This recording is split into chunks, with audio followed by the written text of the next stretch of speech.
Toma stood in front of the long hallway on level 7 of the starbase. His small travel bag hung from his shoulder as he read the door label, Room 7C. "Guess this is it," he said to himself and placed his hand on the scanner. A soft beep welcomed him inside. The room was clean and simple. To beds, to desks, and a shared closet. A strange scent floated in the air, not bad, just different. Toma looked around. One bed was already made. A few folded robes sat neatly on the shelf above it. The room wasn't empty. Toma had a roommate, and not just any roommate, an alien. The interspecies exchange program was still new. Few humans had joined, and even fewer had chosen to live with someone from another world. But Toma wasn't like most people. He didn't mind strange food or odd sounds. He was curious. That's why he said yes when they told him his assigned roommate was a new Hari, a rare species from a distant water world. He had only seen pictures before. They looked tall, slim, with smooth skin and shades of blue and green. Some had large dark eyes, others had small ridges across their cheeks. He hadn't expected to meet one so soon. As Toma set down his bag, the door behind him slid open. He turned. A tall figure stepped in, carrying a glass container filled with glowing water. She moved quietly, almost like she was floating. Her skin was rich teal blue, smooth like polished stone. Her dark eyes blinked once as she saw him. "You are Toma," she said, her voice calm. He nodded, a bit surprised. "Yeah, and you must be my roommate." She nodded slowly. "I am Jira. I hope we will share space peacefully." Toma smiled. "Same here. It's nice to meet you." They stood silently for a moment. Then Jira walked over to her side of the room and placed the container on the shelf. Over the next few days, things stayed quiet between them. Jira followed a different routine. She rose early and stayed out late. She didn't eat at the same time as Toma. She spoke little and kept to her side of the room. But she wasn't cold, just private. Toma didn't mind. He had joined the station as an assistant technician, helping fix small machines and learning about alien tools. He kept busy, but he was still curious about Jira. Sometimes he noticed her humming low tunes in the morning. Other times, he saw her staring out the window for hours, like she was thinking about something far away. One evening, Toma returned to the room early. He dropped off his work gloves and reached for his towel. The showers in the public section were being cleaned, so he decided to use their shared bathroom instead. He didn't knock. The door slid open, and warm steam floated out. "Jira, you and he began. Then he froze. Jira was standing in the water pool, her back turned. A soft blue glow shimmered across her skin. But it wasn't just her normal skin tone. She was glowing. Long lines of light blue patterns ran across her back, arms, and neck like waves. They moved slowly, as if alive. Her hair, usually tied up, now flowed loosely behind her, catching the light. The water around her sparkled softly. She turned slightly, noticing him. Toma stepped back quickly. "I'm sorry. I didn't know you were inside." Jira blinked once. She didn't cover herself or panic. She just tilted her head. "You are surprised," she said simply. "I didn't expect the light. I mean, you're glowing." Jira stepped out of the water slowly. She picked up a thin towel and wrapped it around herself. Her glowing patterns began to fade. "It is natural," she said softly. "The markings show when we are at peace." Toma looked confused. "At peace?" She nodded. "New Hari only glow when our minds are calm. It means I feel safe." Toma's surprise grew deeper. "Wait, so you don't always look like that?" "No. It is rare to glow around others." She paused, then added, "You surprised me, but not in a bad way." Toma stepped back again. "I really didn't mean to walk in like that. I should have knocked." "I'm really sorry." Jira simply gave a small nod. "You are forgiven." Then she walked past him and returned to her side of the room, silent once more. Later that night, Toma lay on his bed, eyes staring at the ceiling. He wasn't embarrassed by what he saw. Jira hadn't looked uncomfortable either. What stayed in his mind was something else, the glowing. She said it only happens when she feels safe. That meant she had felt safe in their room. Around him, somehow, in the middle of a metal space station far from both their homes, a human and an alien had started to trust each other. Toma didn't understand everything yet, but one thing was clear. This wasn't just going to be a quiet roommate experience. Something had changed. Something had started. The next morning, Toma woke up early. The room was quiet. Jira's bed was empty, and her folded robes were gone. She had left before sunrise again. Toma sat on the edge of his bed and rubbed his face. He kept thinking about last night, the soft, blue light on Jira's skin, the way she had stood calmly, without fear. The glow had been beautiful, but it was more than that. It meant something personal. She had explained that it showed peace, calm, trust, and then, after he saw it, she shut down again. He felt guilty not because he saw her, but because he didn't understand what it meant to her. He had entered a moment that was sacred to her kind, without knowing it. Later that day, Toma worked in the lower maintenance tunnels, fixing a broken filter system. The air smelled like oil and metal, and his hands were dirty with grease. But his thoughts were still upstairs with Jira. She had said the glowing patterns came out when she was calm and felt safe. Was it rare for her kind to feel safe? He realized he didn't know much about the new Hari people at all. So during his break, he opened a small station tablet and searched through the interspecies library. The new Hari weren't a secretive race, but they didn't share much either. Most of their data was old and translated poorly still. Toma found a few interesting things. The new Hari evolved on a planet made mostly of water. Their homes were deep under oceans, built in floating shells. They communicated mostly with body language, water patterns, and soft tones. Most important, they rarely touched, and glowing skin was a sign of deep emotion. He leaned back and let out a slow breath. Guess I walked in on something deeper than I thought. That night, Jira returned late. She moved quietly, like always. But tonight something was different. She didn't ignore Toma. Instead, she stood at the edge of the room and looked at him. I have something to say, she said calmly. Toma stood up from his desk. Okay, I was not upset. You did not harm me. But what you saw, it was not meant for your eyes. He nodded slowly. I understand. I'm sorry. Jira, I didn't know it was private. She looked at him closely. It is not about shame. My people do not hide our form. But glowing, that is our true self. Only close ones see it. Toma stayed silent. Not wanting to interrupt, she continued. You surprised me, and my calm turned to worry. So the glow faded. That is why I left quickly. He took a small step forward. You didn't have to explain. But I'm glad you did. I've been learning about the new Hari today. You live underwater. Jira gave a small nod. Yes, the ocean protects us. It also hides us. We do not share much. We are not used to openness. Toma gave a small smile. That makes two of us. The next few days passed differently. Toma and Jira started talking more. Not long conversations, but real ones.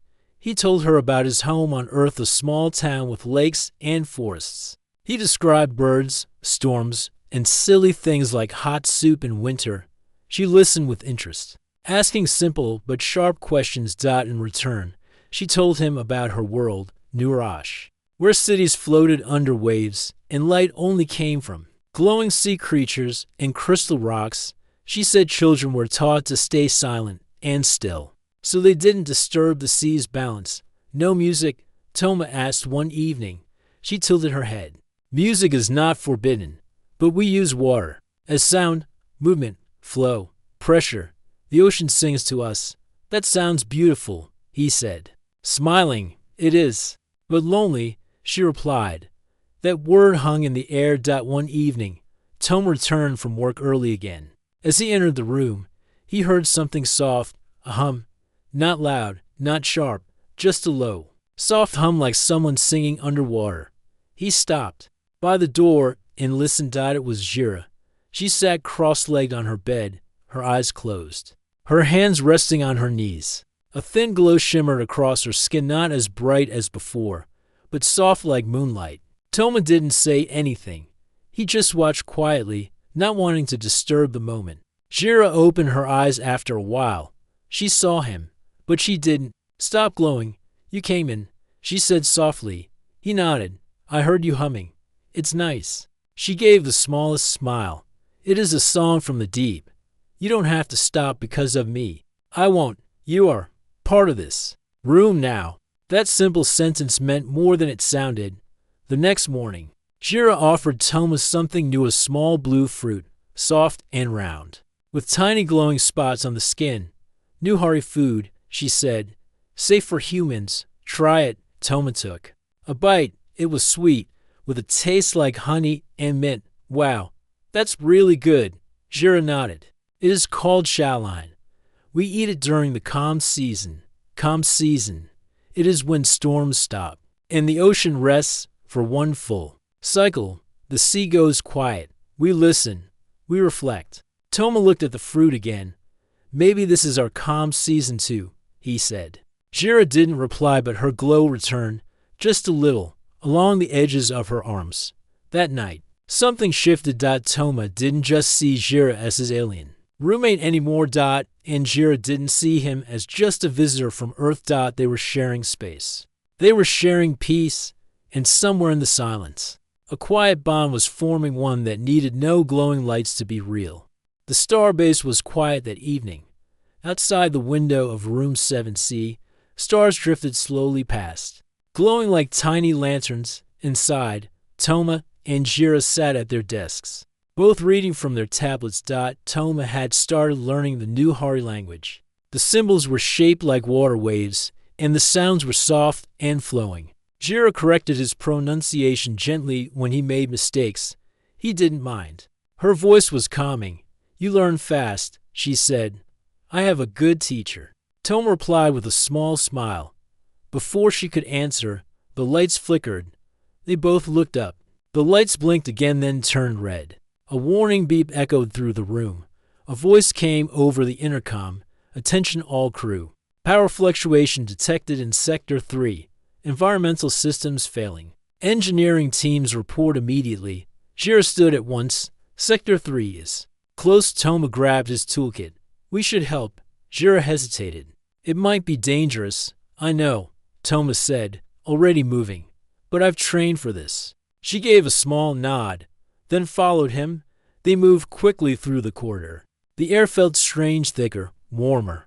A few station staff were already heading toward the affected area. One officer handed them oxygen clips. O2 levels are unstable, he warned. Seal your masks before entering. Toma and Jira placed the clips on their necks.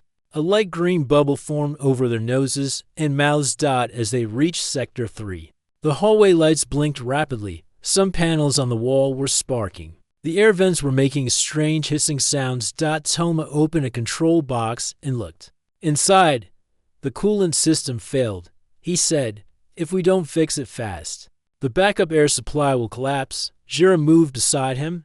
Tell me what to do. Together, they worked. Jira held wires steady while Toma routed power through a side channel. Sweat ran down his back. The heat was rising fast. Suddenly, a loud pop echoed behind them. A small explosion near the wall threw smoke into the air. Jira stumbled and fell. Jira. Toma dropped his tools and rushed to her. She was conscious but dazed. Her leg had been cut by flying debris. A thin trail of blue blood slid down her skin. Toma pulled a claw from his bag and pressed it to the wound. You're going to be okay. Stay with me. Jira's eyes fluttered. I feel dizzy. He picked her up gently and began walking back toward the safe zone.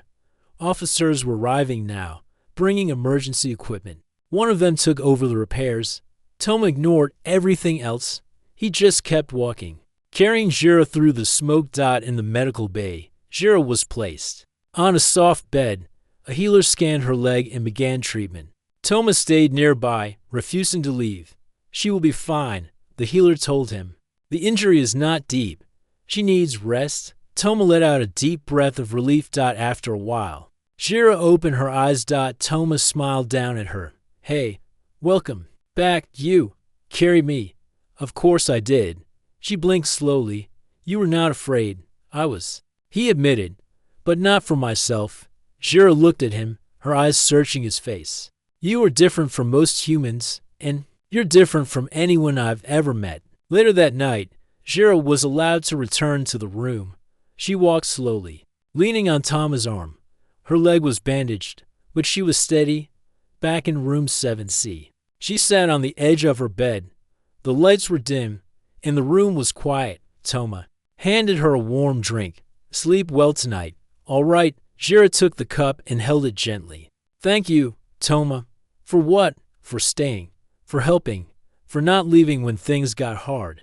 Toma sat across from her. I wouldn't leave. You're my friend. Jira's glow returned just a little. Soft lines along her hands. And arms shimmered like starlight. She looked at him. In my world, glowing in front of someone means trust. But if we glow brightly, with no fear, it means something more. Toma raised his eyebrows. More? She nodded. It means we feel safe and connected, deeply. Toma didn't speak right away. He simply nodded, understanding that she had shared something important, something honest. That night, neither of them slept easily. The station was still under watch. Engineers worked overnight to keep systems stable. But inside room 7C, something else had changed. Toma and Jira weren't just roommates anymore. They were partners in something that had no name yet, but felt real. Not love, not romance, not yet, but trust. Real, powerful trust. The next morning, Jira stood at the window, watching the stars again. Her glow was soft but steady. Toma came beside her. Feeling better? Yes, she said. They stood in silence for a moment. Thank you for catching me, she said. You would have done the same. Yes, she agreed. I would. They looked out at the stars together, breathing quietly. The station was still floating in the great dark sky, but inside the small room, a bright new light was growing, and it had nothing to do with technology. The starbase was preparing for its biggest event of the month, Cultural Merge Day. Every species on board was invited to share something special from their homeworld: food, music, art, or tradition. It was a way to understand one another better and to create peace between distant worlds. Toma was excited. He loved learning about alien cultures. This will be fun, he told Jira as they sat in their room that evening. There will be performances, strange food, alien dancing. Maybe I'll even try that jelly drink from the Garians. Jira sat quietly on her bed, her glow dim. I will not attend, she said softly. Toma turned to her, surprised. Why not? I thought you'd want to share your culture too. I do not belong in crowds, she said. New Hari traditions are private. We do not show them to strangers. Toma didn't push her, but he looked disappointed. All right, I just thought it would be good to show who you are. You're more than quiet silence and calm robes, you know. Jira didn't answer right away. She simply stared at her hands. The next morning, Toma left early to help set up the main hall. Lights were arranged across the ceiling like floating stars. Tables were lined up with dishes from over a dozen species. The air buzzed with excitement. He worked alongside a few others, placing small signboards near the booths. He noticed a space marked New Hari presentation, but no one was setting it up. A soft feeling of sadness touched his chest. He had hoped Jira might change her mind. By the afternoon, the event had started. Species of all shapes and colors gathered together. There were soft whistles from the Avani, bright clicking songs from the Tokari, and dancing shadows from a planet called Vexen. Toma tasted sour fruit from a red planet and listened to a strange flute that made him feel sleepy. He smiled, but his thoughts kept returning to room 7C. Back in their room, Jira sat alone. She had dressed in her traditional ocean blue robes. Her skin glowed faintly, just enough to light her reflection in the mirror. She remembered her conversation with Toma.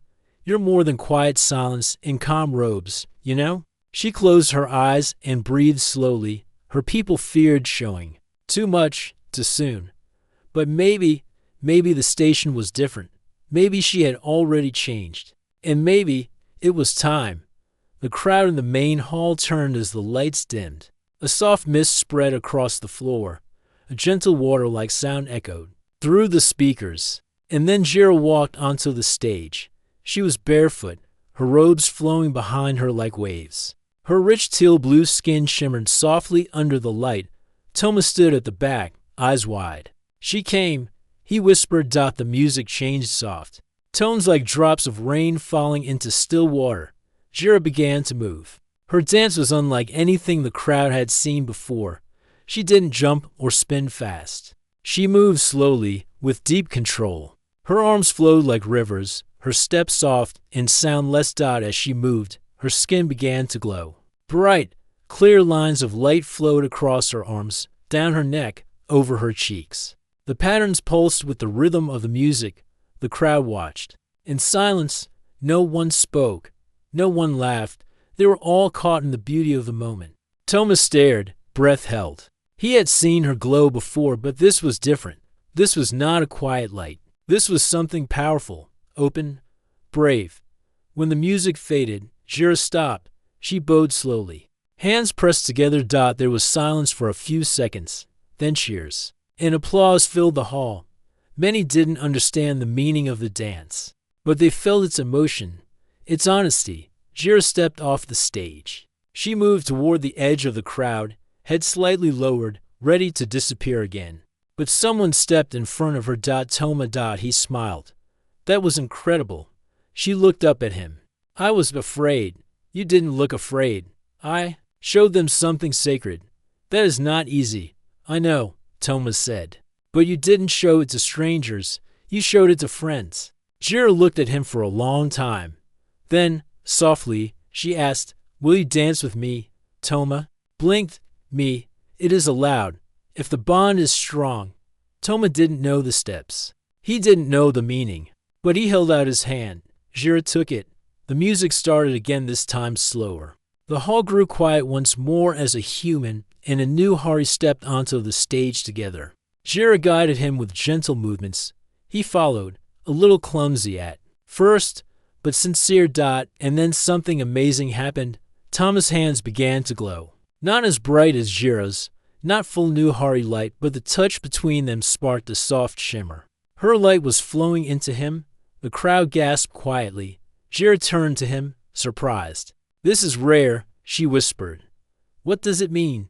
It means you match me after the dance. They walked off the stage together. Jira's glow was brighter than ever. Toma looked at her. So, I guess I'm not just your roommate anymore. No, she said softly, you are something more.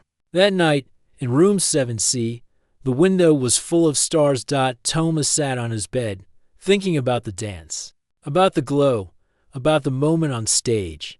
Jira stood near the window. Her soft light lit the room like a small moon. She turned to him and said, when you first walked in, I was afraid you had seen too much, and now I hope you see everything. They didn't need more words. In the quiet glow of the room, a bond had been formed, not forced, not rushed, but grown gently, like light spreading across still water. It had been 3 days since the cultural merge event, but people on the starbase were still talking about the dance. Many had seen new foods, new music, even strange new languages, but no one forgot the glowing new Hari and the human who danced beside her.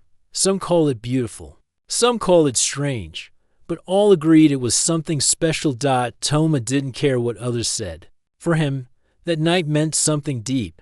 The way Jira looked at him, the way her glow had touched his hands, it stayed in his thoughts, even when he was fixing engines or cleaning broken filters. And in their room, things had changed too. Jira now smiled more, even if only a little.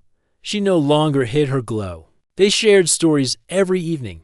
Sometimes they simply sat in silence, comfortable in each other's presence. But peace does not always last. One morning, a message appeared on Jira's tablet. It came in her language, but the color and shape of the text made her freeze. Toma noticed. Is something wrong? Jira stared at the screen for a few seconds before answering. An elder from my homeworld is coming. Today. Toma stood up. An elder? For what? Jira closed her tablet slowly. To speak with me. About the dance. By the time the elder arrived, the whole station seemed to know. People cleared the hallway, watching quietly as the tall new Hari figure entered.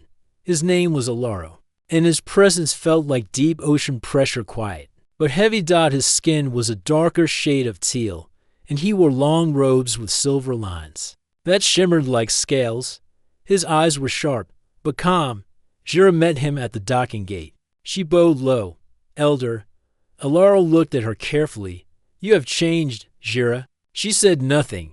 He walked beside her without speaking further. But his eyes noticed everything: the station's lights, the humans passing by, and especially Toma, who stood near the hallway, watching silently. In room 7C, Alaro sat across from Jira and Toma. The air felt tense. You danced, Alaro said to Jira. Yes, she answered. And you glowed. I did. He looked at Toma. And this human matched your light. Toma opened his mouth, unsure what to say.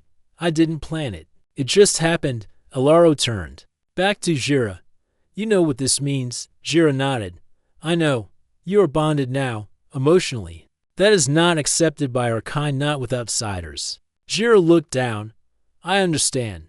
Alaro stood slowly and walked toward the window. Our people fear too much feeling. It brings disorder. That is why we hide our light. Why we live in quiet. You were sent here to learn and return, not to mix. Jira's voice was soft but clear. I learned more than you expected. Alaro turned. Then you must return with that knowledge. You will come back to Nurash. Toma stepped forward. Wait, she has a choice, doesn't she? Alaro looked at him carefully. You care for her. I do, Toma said.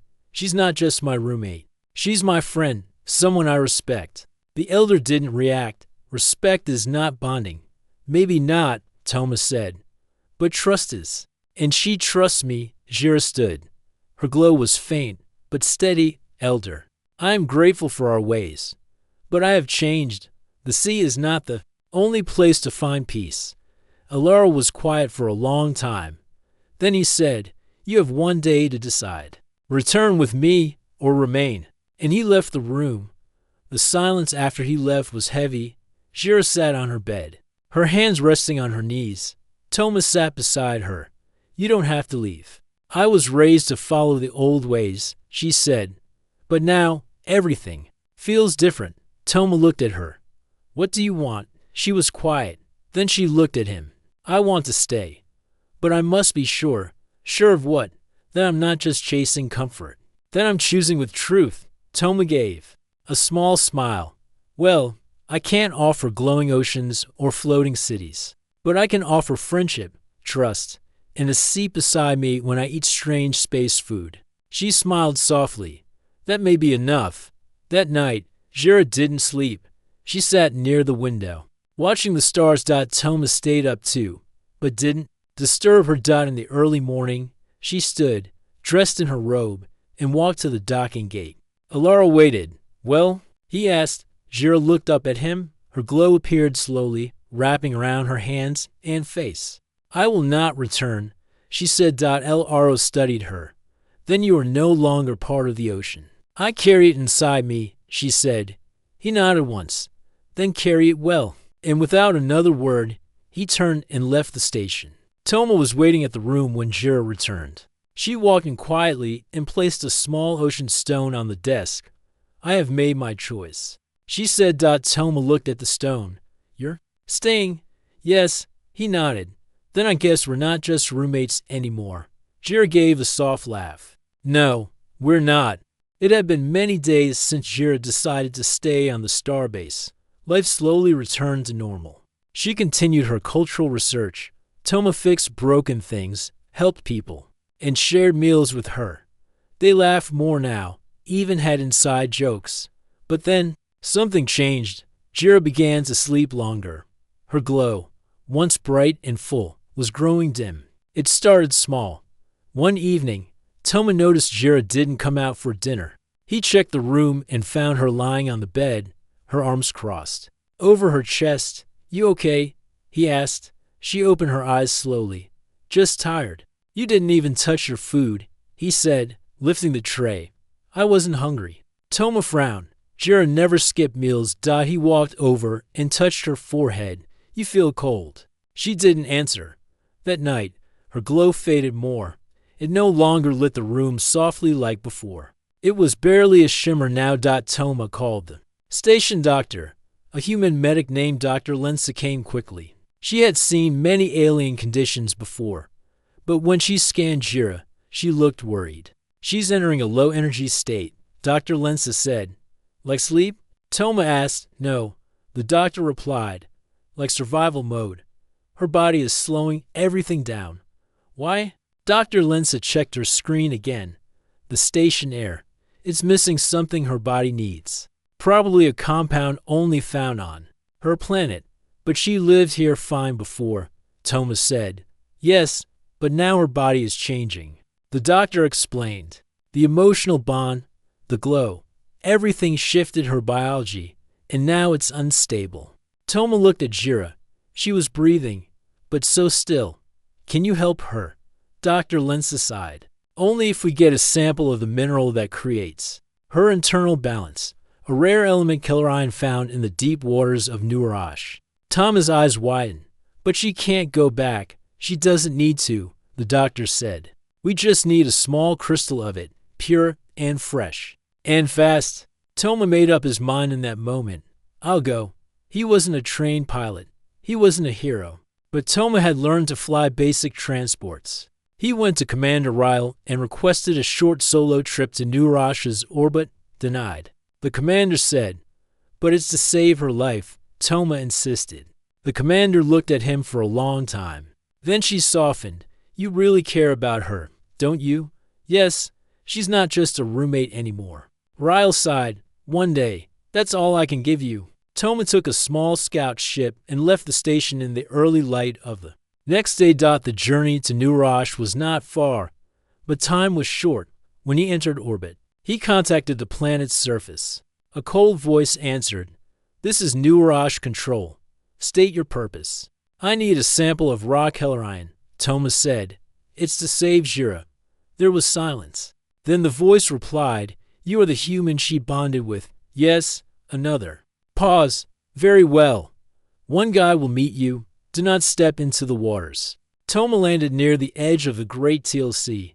A tall new Hari male waited for him. He handed Toma a sealed box. Inside it was a glowing blue crystal, small, perfect, and cold to the touch. Keep it in low light, the guide warned. And do not waste it, Toma nodded. Thank you. Before he left, the new Hari guide looked him in the eyes. She chose you. That is rare. I didn't ask her to. But you didn't stop her either. Toma held the box tight. I'll protect her. The flight back was fast, but storms slowed him down. Meteor dust struck the small ship. Lights blinked. Warnings screamed. Toma fought the controls. Hold together. Old girl. Just a little more. He landed the ship hard. On the station runway. Technicians rushed in. Dr. Lensa was already waiting. Do you have it? She asked. Toma held out the sealed box, hands shaking. Yes. They crushed the crystal into a fine powder and mixed it into a solution. It was placed into a glowing injector. Jira was pale, her breathing faint. Will it work? Toma whispered.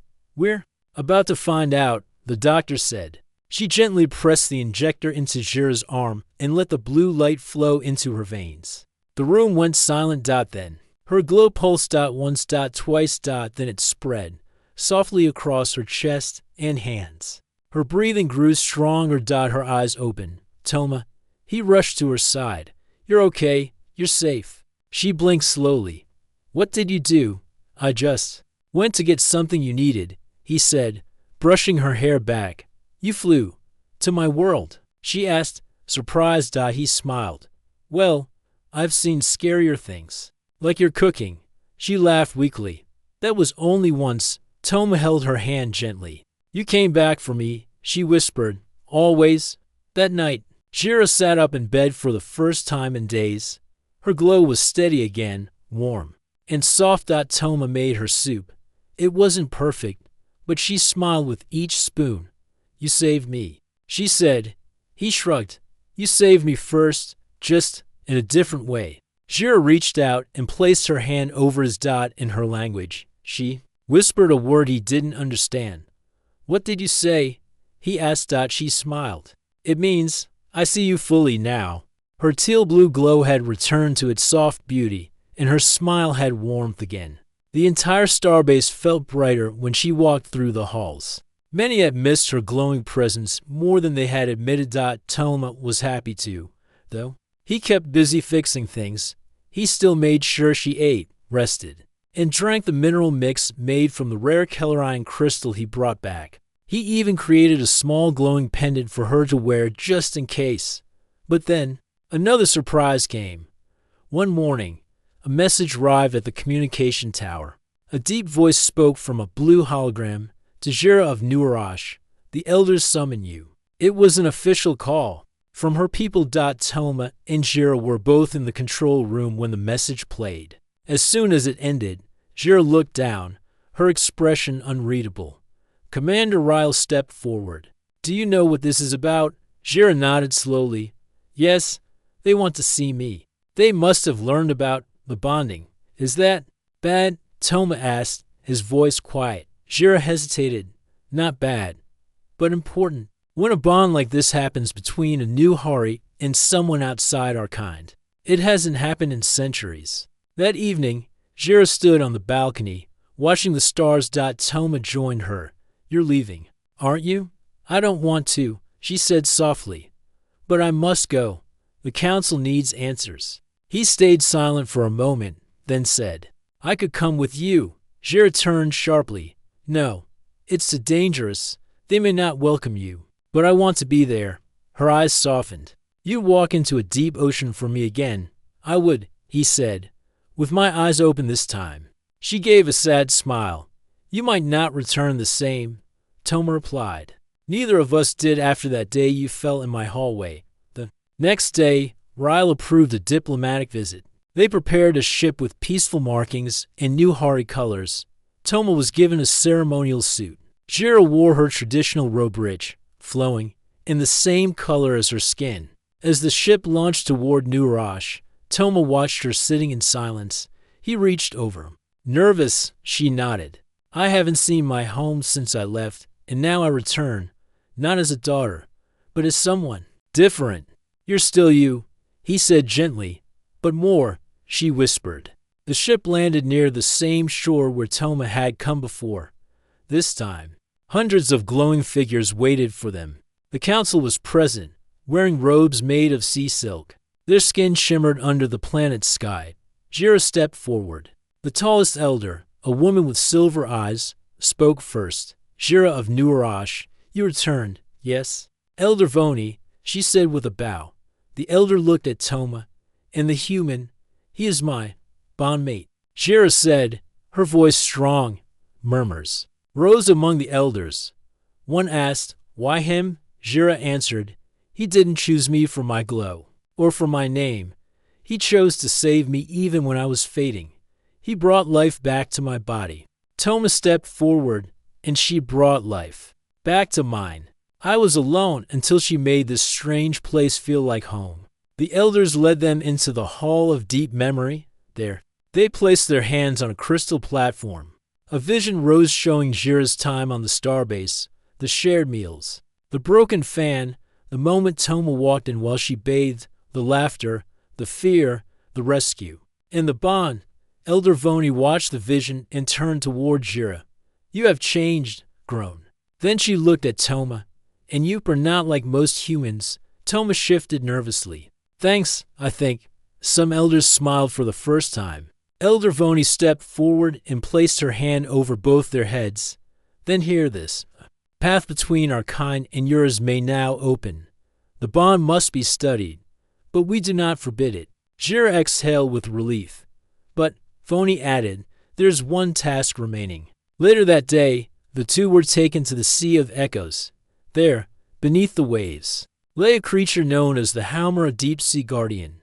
It was ancient and wise, and only responded to true bonds. Jira held Toma's hand. Are you ready? Ready. As I'll ever be. They swam gently into the warm water, surrounded by glowing fish. As they reached the ocean floor, the Halmer emerged huge, quiet, and bright like a living reef. It spoke into their minds. Why have you come? Jira answered first. To prove our bond. The Halmer asked, Will you remain together, even through fear, change, and shadow? Toma replied, yes, always. The creature grew still. Then, with a single wave of its massive fin, it marked their hands with a soft glowing ring one around each wrist. Then I have seen enough. They returned to the surface as a soft rain began to fall. The council met them again. Elder Voni saw the glowing rings and smiled. You have been accepted by the Helmer. That is rare. She turned to the others. Let it be known. This human and this daughter of the sea are bonded by truth. From this day forward, we will watch this path together. That night, in a quiet guest room above the ocean, Shira looked at her wrist. The mark will fade if we ever part, she said. Toma looked at his. Then it will stay forever. She leaned against him. I was afraid once, afraid of humans, afraid of being seen. And now, he asked, now I'm seen. And I see you too, back on the starbase. Weeks later, things returned to calm. But something had changed in the air. People noticed how Shira walked with more confidence, how Toma smiled more often, how their steps matched when they walked side by side. Not just roommates now, something more, something stronger, something bonded.